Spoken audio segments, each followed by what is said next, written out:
आर्या बोचरे. माझे नाव आर्या बोचरे आहे. Each lane in their class ribbon. मी इयत्ता 7वी मध्ये शिकत आहे.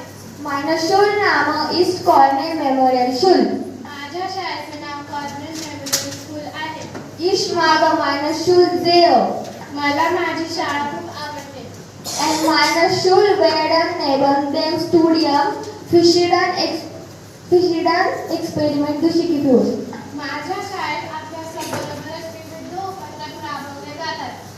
Es werden verschiedene wissenschaftliche Experimente, das Lernen der deutschen Computerschulungen und viel andere Aktivitäten durchgeführt. जसे विज्ञान प्रदर्शन, जर्मन भाषा आणि कम्प्युटर ट्रेनिंग असे उपक्रम राबवले जातात.